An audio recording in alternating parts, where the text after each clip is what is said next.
Donc je vais parler d'un sujet de l'anus horribilis. Donc en latin, donc ça veut pas dire anus, hein, donc excuse-moi, donc ça veut pas dire anus en latin, donc ça veut dire année horrible.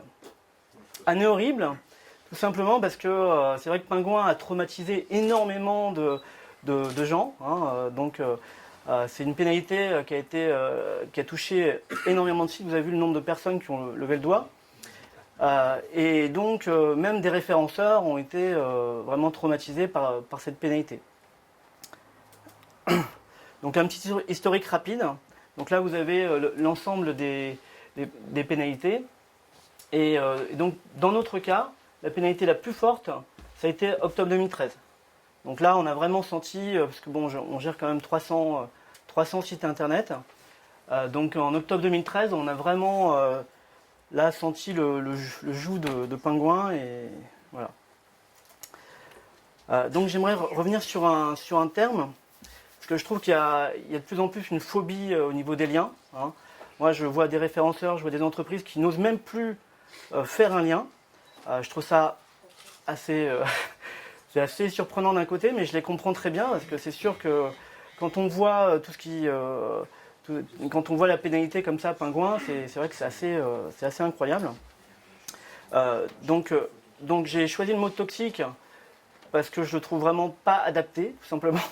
Je trouve que le mot toxique, c'est une phobie. Pour moi, c'est un mot commercial.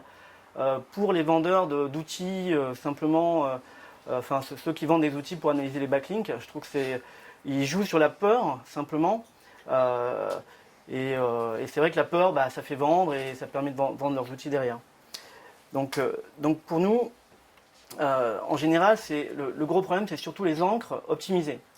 Donc bien sûr, si vous faites une quantité de liens importante qui contient toujours l'encre que vous allez cibler, donc le mot-clé que vous allez cibler, là, clairement, vous allez prendre des risques.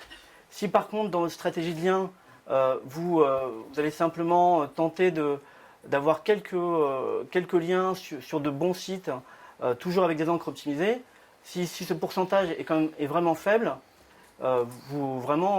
normalement, il n'y a aucun risque, hein. Après, je ne suis pas Google, mais voilà. Donc de notre côté, on a eu quand même plus de 30 sites pénalisés. Donc je le cache pas, hein, parce que pour moi ça fait partie de l'expérience d'avoir des sites pénalisés. Et donc on a fait une petite étude, et clairement, quand on suit à cette étude, on a vraiment constaté que c'était purement l'encre qui posait problème. D'ailleurs, il y a eu quelques cas intéressants. Il y a eu 2-3 sites qui avaient un taux d'encre qui dépassait 15-20% et qui pourtant n'ont pas chuté. Par contre, ces 2-3 sites, c'était 15-20%, mais ils avaient simplement une cinquantaine de backlinks.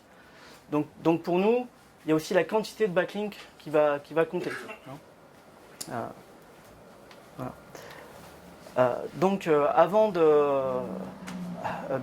bien sûr, il faut tenter d'identifier une cause, enfin, les causes d'une chute d'un site internet. Et donc il faut tenter d'identifier le type de pénalité. Ce qui n'est pas toujours évident, parce qu'un site peut très bien avoir une pénalité panda, une pénalité pingouin très peu de temps après, et c'est vrai que c'est pas une mince affaire que d'identifier ce type de problème. Donc comme j'explique, donc attention aux conclusions hâtives. C'est très très facile de se planter et d'avoir des soucis à ce niveau-là. Donc là, bon, je peux tout lire, mais donc là vous avez les différentes causes possibles. Là encore, il y a 2 jours, on a un site de client qui a chuté suite simplement à un problème d'accès au niveau de son hébergement, hein. Donc le site était plus accessible pendant 3-4 jours, mais de façon aléatoire. Et le site a vraiment chuté. Il est en train de remonter en ce moment. Donc là, vous avez les différents problèmes. Donc problème d'hébergement, refonte de site, bien sûr. Alors là, j'en vois énormément qui posent problème. Même avec des agences qui indiquent parfois... bon, je sais pas... Non, j'arrête, je critique pas les concurrents. Bon, donc bien sûr, les changements d'URL. ça peut très bien être très mal géré. Oubliez simplement de réinstaller suite à une refonte Google Analytics, hein, c'est un truc idiot, mais ça arrive aussi. Des problèmes dans les fichiers robots.txt, voilà, donc là par exemple on a eu un cas, une agence qui n'était pas contente que son client simplement ne veuille pas de prestation SEO et qui a simplement voilà, demandé à Google dans le robot.txt de ne plus prendre en compte le site internet. Voilà. C'est des choses qui peuvent arriver. Donc voilà, donc je vais pas donc un changement dans les SERP, un SEO revanchard, bon bah il y en a aussi malheureusement. Voilà. Ah ok. Ça c'est quand voilà. Donc voilà un exemple de cas donc de faux positifs. Donc là c'est dans le secteur automobile. J'ai simplement donc c'est un client important hein, dans le secteur automobile. On a fait certaines préconisations et l'agence a mal interprété les préconisations. Et donc simplement ils ont inversé le canonical. Donc le canonical ça permet d'indiquer à Google quand il y a deux sites similaires de prendre en compte plutôt l'un des deux sites. D'accord ? Et donc ils ont inversé le canonical. Et du coup, bah, ça a créé une chute énorme sur le site principal. Donc bon, on s'en est aperçu et donc et clairement le site n'a pas eu de séquelles après et le site est très bien revenu. Donc au bout d'une semaine, il a continué sa courbe normale. Donc un autre cas de faux positifs. Donc là c'est dans le secteur de l'enfance. Donc là on a analysé un site internet. On voit énormément de liens. Ah oui, alors j'ai oublié une chose, excusez-moi. Donc simplement, si vous avez des questions, vraiment, ça m'arrange, hein, parce que je déteste les monologues. Donc allez-y, posez vos questions maintenant, c'est avec grand plaisir. Hein. Donc je disais au niveau de certains sites, on va commencer à analyser le profil de backlink. Et là, on va se rendre compte que, par exemple, il y a des liens de forum, il y a des liens vraiment de basse qualité, ainsi de suite. Donc bah, tout de suite, on peut très vite penser à une pénalité Google Penguin, alors que dans ce cas-là, par exemple, c'était une pénalité Panda qui malheureusement sont parfois un petit peu plus difficiles à interpréter. Donc là, dans le secteur du porn, alors bon, nous ne sommes pas spécialistes du porn, hein, je laisse Zafun éventuellement à ce niveau-là. Excuse-moi, je te... Voilà. Donc là, dans le secteur du porn, c'était un autre cas qui était assez intéressant. D'ailleurs, j'avais tweeté, j'avais demandé de l'aide. D'ailleurs, je remercie la communauté SO qui a été très sympa et qui a essayé de nous aider. Hein, et donc, en gros, en finale, donc, bon, on a vraiment cherché. C'est un site, voyez le trafic, c'est quand même un site donc, avec 500 000 sessions. Hein, donc c'est un trafic vraiment énorme. Et dans ce cadre-là, ouais. Vous avez une question non okay. Et donc dans le cadre de ce site, là c'était un problème interne, c'est simplement que le site internet avait des liens trompeurs. Donc dans la navigation du site internet, il y avait des liens trompeurs. Donc lorsqu'on avait l'impression de naviguer sur le site internet, et lorsqu'on cliquait, le gros problème, c'est que on arrivait sur une page de publicité qui n'appartenait pas au site internet. Voilà. Je ne sais pas si j'étais clair, à peu près. Ok. Donc là, c'est vrai qu'on a cherché, c'était une pénalité manuelle. Et donc en final, pareil, le site est bien revenu, il n'y a pas eu de problème. Voilà. Donc si la pénalité à cause des liens est confirmée, bien sûr, après il faut tenter d'intervenir. Hein. Je pense que vous reconnaissez peut-être l'acteur. Voilà. Donc en termes de pénalité, j'ai oublié un slide, donc je vais le dire oralement. C'est vraiment capital quand on commence à référencer un site ou même en général, surtout de faire du préventif. Je constate qu'il y a vraiment beaucoup d'entreprises qui oublient ce côté préventif. Mais clairement, le côté préventif va vous faire gagner un temps mais énorme. Et en termes de gestion de la relation client, ça vaut vraiment le coup de s'investir au niveau préventif et d'analyser les backlinks. Et, voilà.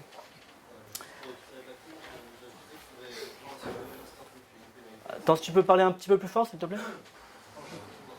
Éventuellement te lever, ça te dérange pas de te lever? Ouais.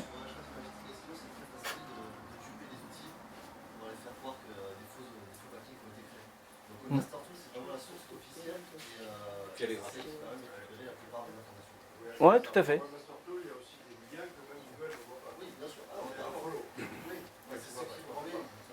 Voilà.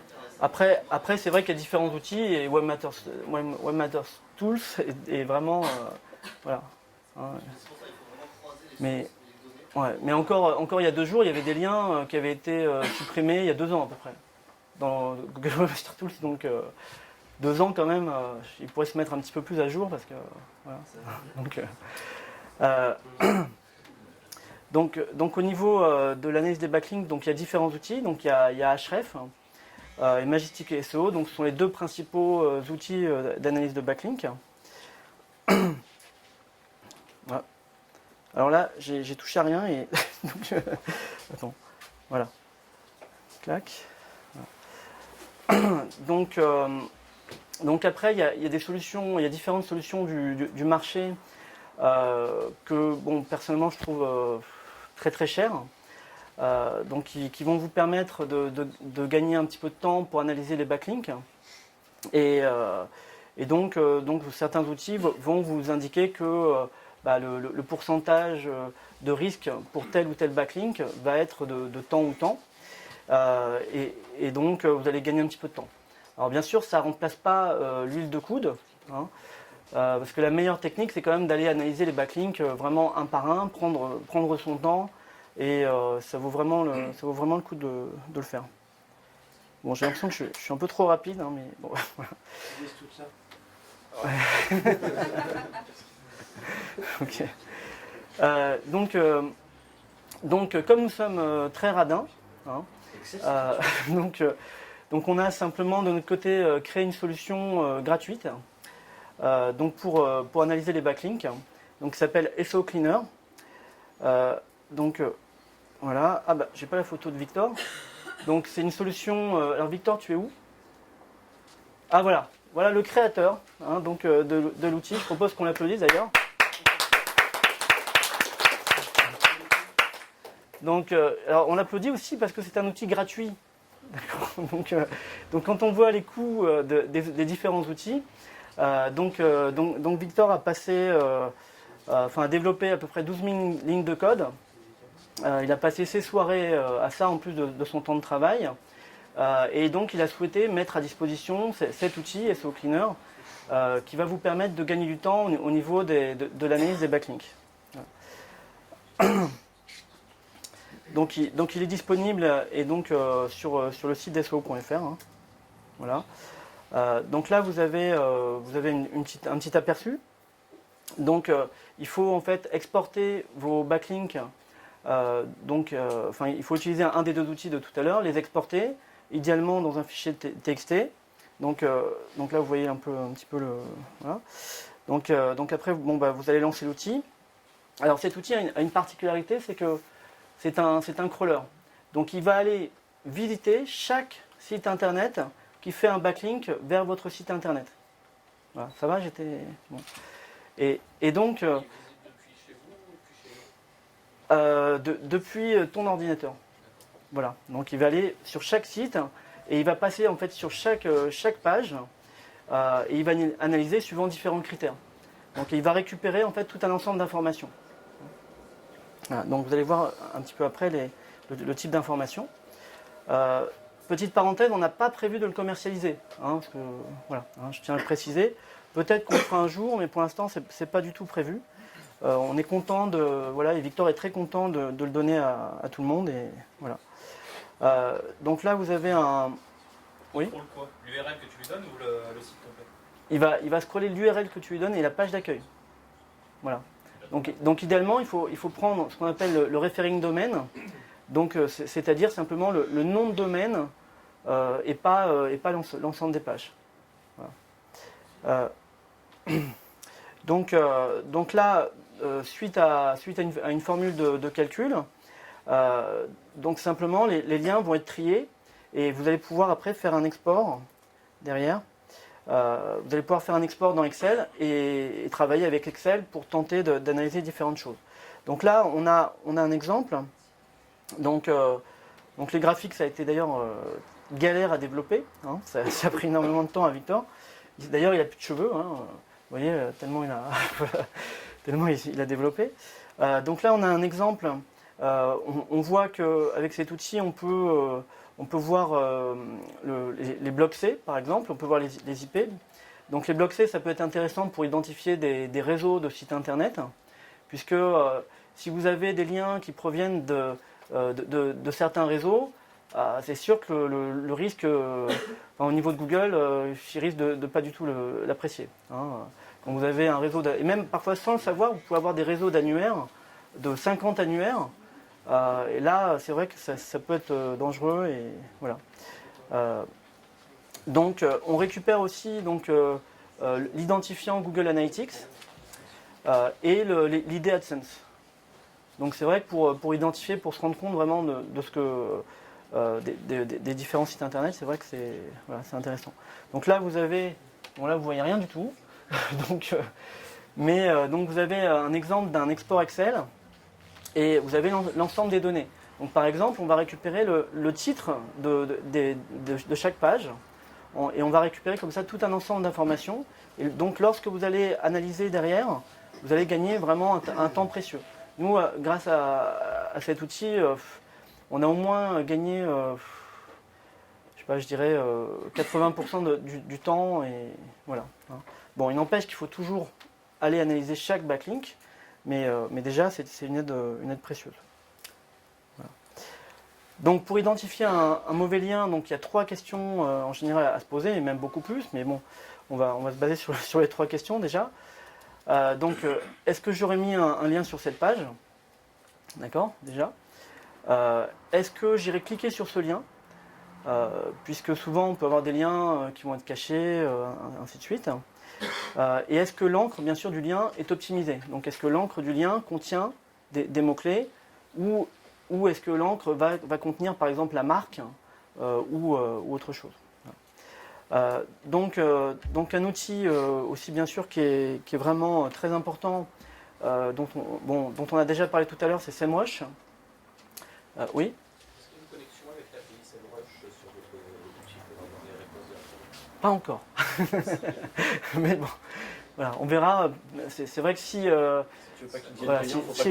on voit que tout le monde apprécie l'outil, peut-être qu'on passera après du temps pour continuer à le développer encore plus. Voilà. Ça ne deviendra payant. Pas grand-chose, on rentre notre clé API et on récupère les infos. Oui, c'est sûr. Ouais. Voilà. On y a pensé. Hein. Donc, voilà. Mais c'est vrai qu'on souhaite que l'outil soit apprécié, soit utile, et là on passera peut-être plus de temps en développement. Et voilà. Donc je disais au niveau de SEMrush, de notre côté on est quand même devenu un petit peu parano. Hein.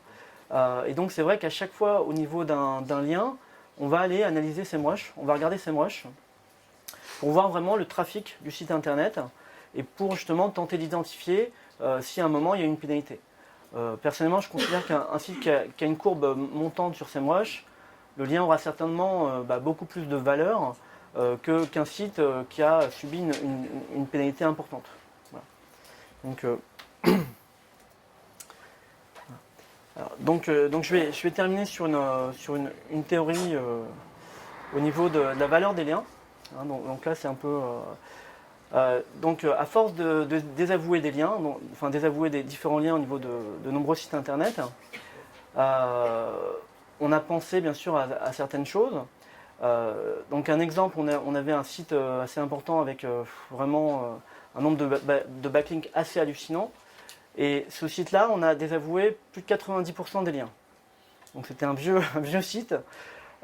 Donc c'était vraiment n'importe quoi au niveau des liens, c'était un profil horrible. Et donc malgré ces 90% de liens, le site s'est repositionné en 2e page de Google alors qu'avant il était en première page. Et donc par rapport à ça, de notre côté, maintenant on est de plus en plus persuadé que comme pour des pages de sites internet, au niveau des liens, il y a une valeur, il y a une obsolescence des liens dans le temps. C'est-à-dire que les liens vont être de moins en moins puissants au fur et à mesure des années. Donc si je fais un lien, donc là, alors, bon, c'est un petit peu des maths, donc c'est sur une base 100, hein, c'est pour vous montrer un exemple. Donc on voit qu'en 2015, ouais ça va, c'est lisible, on voit qu'en 2015 j'ai une valeur de lien qui est vraiment très forte, hein, qui est très bonne. Et donc petit à petit, on voit que la valeur des liens baisse. Donc de notre côté, on a l'intime conviction, après ça reste qu'une théorie, hein, bien sûr, mais on a l'intime conviction que la valeur des liens, tout comme la valeur d'une page qui n'est pas mise à jour en général, est aussi proportionnelle au nombre d'années. Voilà, donc ça c'est une théorie et je suis ouvert à toute critique. Hein. Donc voilà. Vous pouvez détailler cette théorie, c'est pour vous un lien qui est ancien, a moins de valeur qu'un lien récent? Oui, tout à fait. Voilà. Donc, et d'ailleurs, on voit que sur des sites qui ont des liens frais, hein, des liens qui sont assez récents, ben, on sent que en termes de puissance, en termes de résultats, souvent ça peut apporter beaucoup. Et donc, personnellement, je pense que Google, au niveau des pages, considère que certaines pages vont être petit à petit, si elles ne sont pas mises à jour, et ainsi de suite, elles vont baisser dans les résultats. Je ne vois pas pourquoi, au niveau des liens, ils ne considéreraient pas la même chose. D'accord ? Sauf qu'on n'en parle pas souvent, c'est rarement exprimé, c'est un sujet qui ne vient pas souvent au niveau du référencement, et voilà. Donc Pingouin permet aussi de penser à d'autres choses et permet d'évoluer. Et voilà. Et dans le deuxième graphique, les liens de 2008 Alors là, dans le deuxième graphique, c'est pour faire plaisir à certains collègues donc, et aussi à d'autres référenceurs qui pensent aussi que des liens vraiment très anciens restant dans la thématique vont en fait devenir de plus en plus puissants. Du coup, on voit une courbe qui baisse, au milieu et qui voilà. Donc c'est un peu comme un bon vin, on est à Dijon. Hein. Certains pensent aussi que les liens, au fur et à mesure du temps, prennent de la bouteille et deviennent meilleurs. C'est pas mon avis, mais après, c'est tout l'intérêt du référencement. C'est ouais. Comme certains croient que le Bourgogne est un bon vin, comment tu détermines quel est ton critère pour savoir que voilà, ce lien, tu vas pouvoir l'entretenir, mais qu'il va se... C'est ce que je veux dire. Comment je vais analyser le lien? Comment tu détermines que ce lien-là, c'est un lien plutôt long terme ou court terme? Ça, si tu veux, pour moi, c'est l'ensemble des liens. C'est l'ensemble du profil de lien. Pour moi, si tu veux, c'est mathématique. Non, mais tu viens de parler du Tu vois lien qui perd. Oui, tout à fait. Tout à fait. Ouais. Ouais, alors, en fait, j'ai fait un deuxième schéma parce que pour moi, le référencement, c'est tout l'intérêt du référencement, c'est qu'il peut y avoir plusieurs théories. Mais de mon côté, je pense vraiment, j'ai la ferme conviction que les liens vraiment perdent au fur et à mesure des années. C'est la vérité, oui, bien sûr. Donc, voilà. Ah.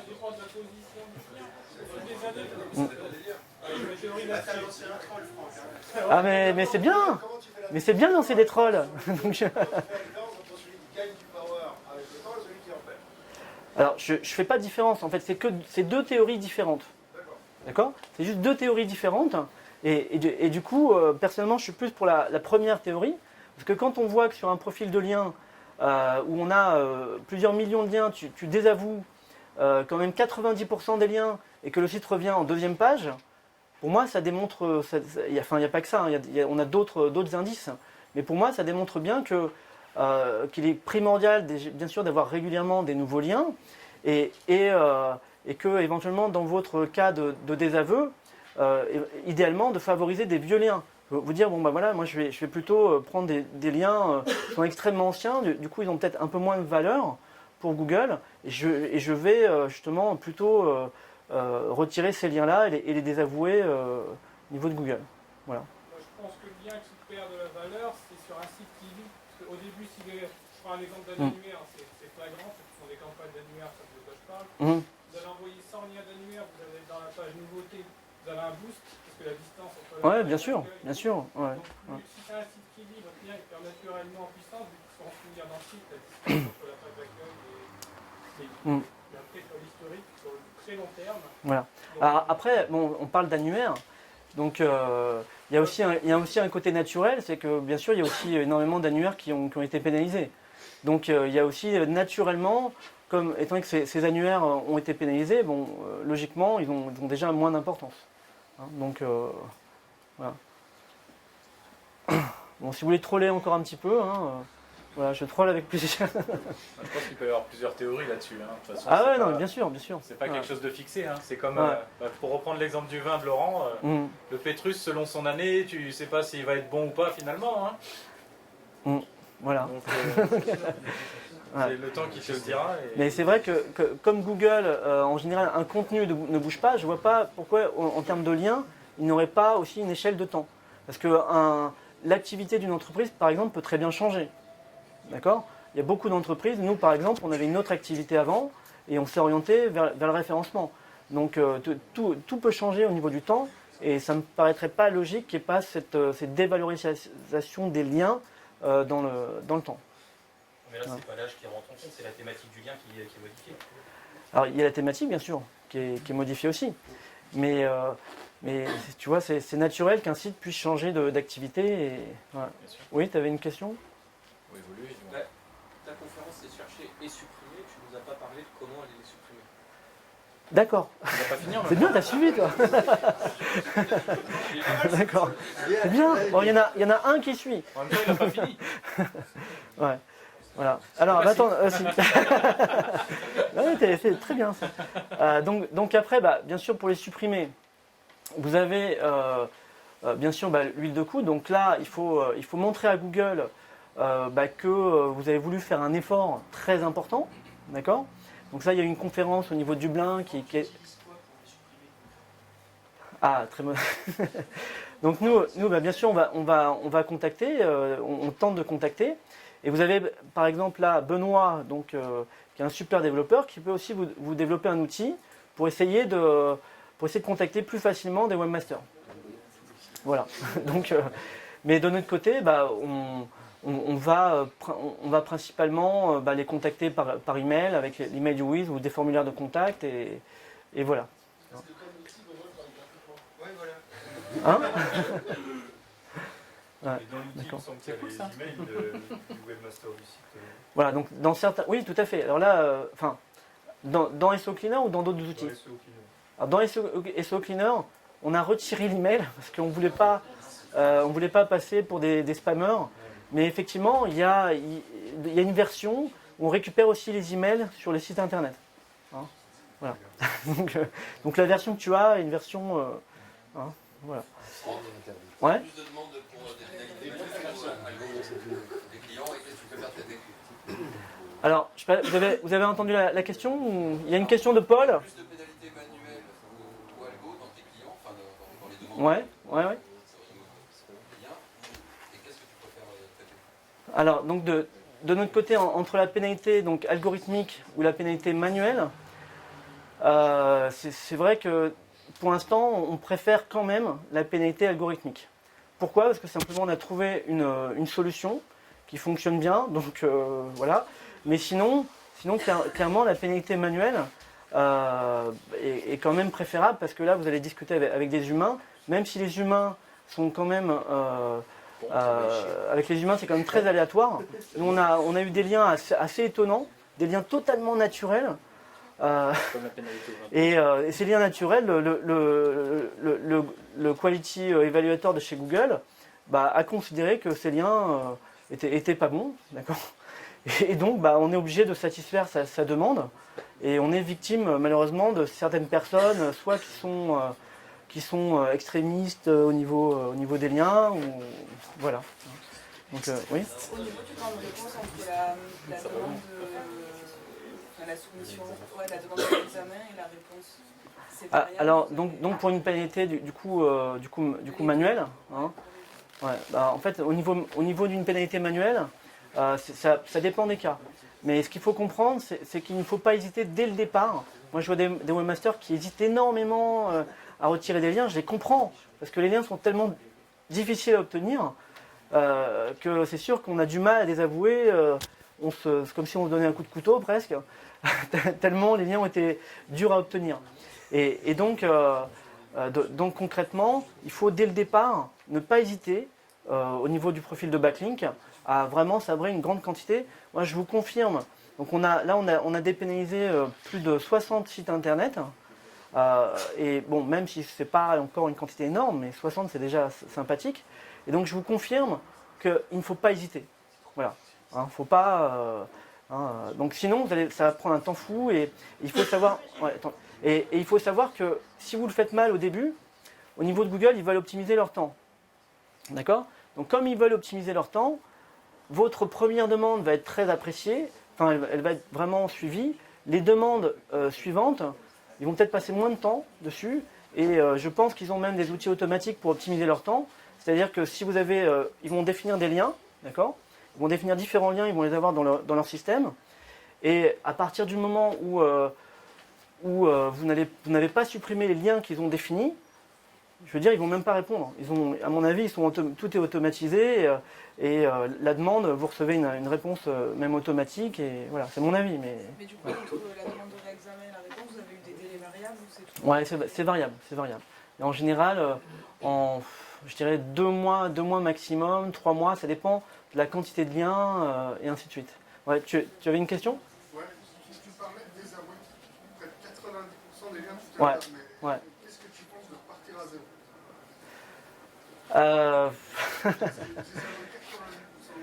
Ouais, ouais, c'est sûr. Bah, disons que tout dépend de la marque. S'il y a une marque au niveau du nom de domaine, c'est vrai qu'il y a beaucoup de facteurs à ce niveau-là. Mais personnellement, je préfère désavouer pour garder aussi l'historique du nom de domaine. Alors certaines personnes considèrent que à partir du moment où un site est pénalisé, il sera pénalisé à vie. D'accord? C'est pas mon avis. Moi, je pense vraiment qu'à partir du moment où un site internet est ressorti d'une pénalité, clairement, il n'y a plus de problème derrière. Donc après, chacun son avis et voilà. Oui. Après, la levée d'une pénalité, il a reçu le même trafic qu'avant, même position. Alors pour certains sites, oui, pas pour tous. Pas pour tous, mais sur certains sites, on a vraiment. Là, d'ailleurs, tu as vu tout à l'heure une courbe. C'est une vraie courbe, donc d'un site dans le porn. Non, là c'est une pénalité manuelle. C'est une pénalité manuelle. Mais au niveau de Pingouin, bien sûr, il faut après recréer aussi quelques backlinks, quelques nouveaux liens, et ainsi de suite. Mais on peut retrouver une place quand même honorable. Et voilà. Oui. Il y a un truc qui me. Alors tu dis que tu préfères les pénalités algorithmiques aux pénalités manuelles. C'est ce que tu as dit. Tout à fait, ouais. Donc on est bien d'accord que pénalité algorithmique, il n'y a pas de demande de réinclusion, machin. Ouais. Maintenant, comment t'expliques au client que tu sais absolument pas, surtout dans le cas de Pingouin, et là on a passé 1 an sans mise à jour, comment tu lui expliques au gars que. Alors.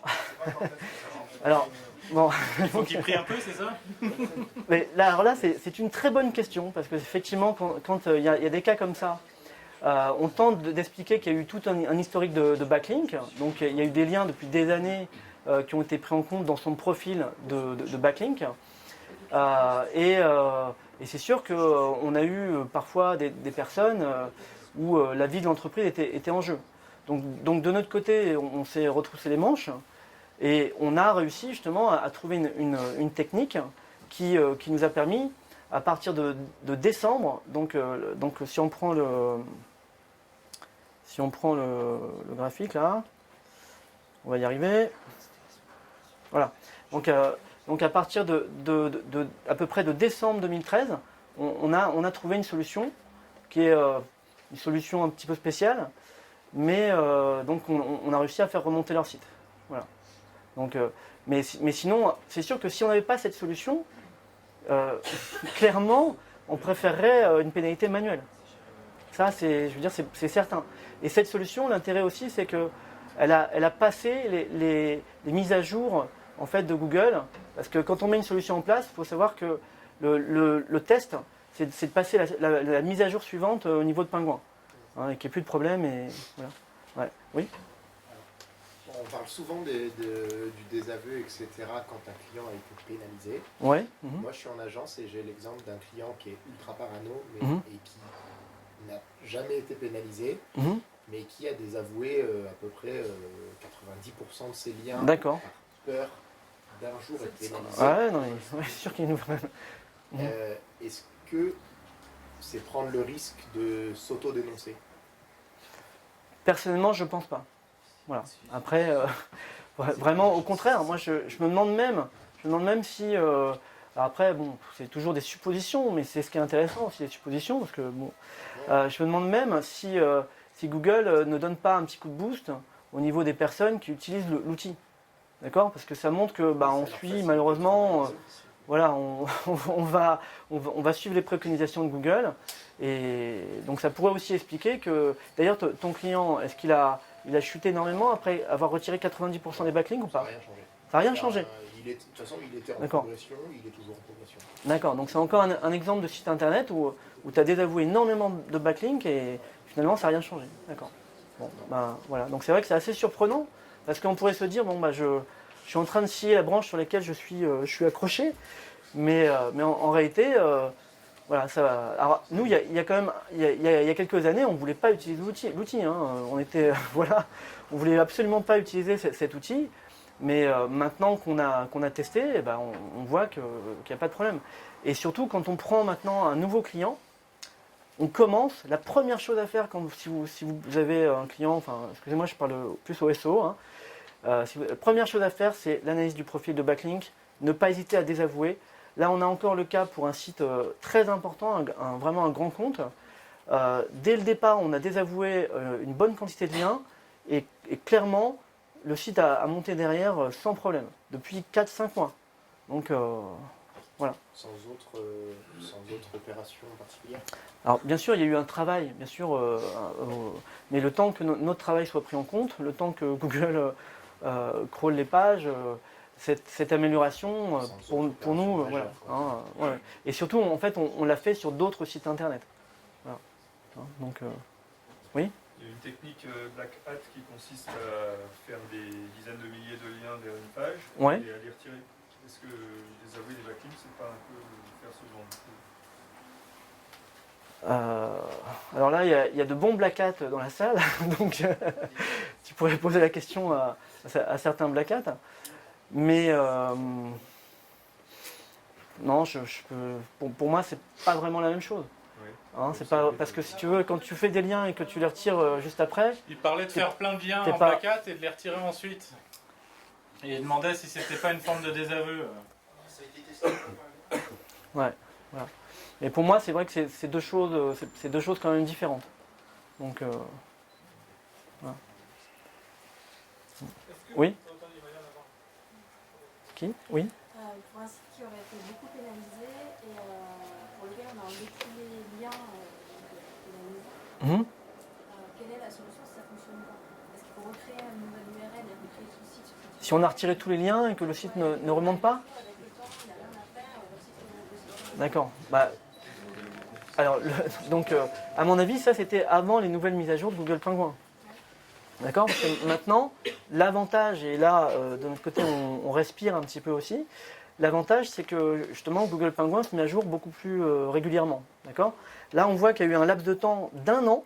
Donc, 1 an, mais c'est énorme. Hein, donc, et donc, il y a eu un laps de temps d'1 an.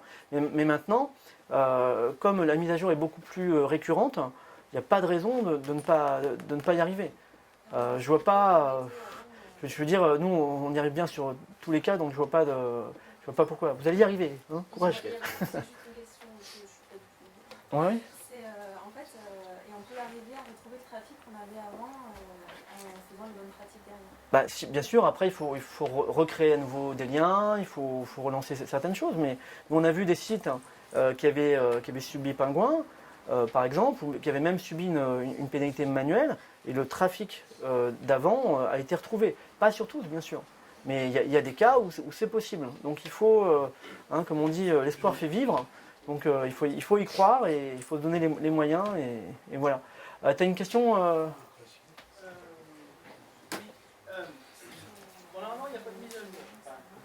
Ouais.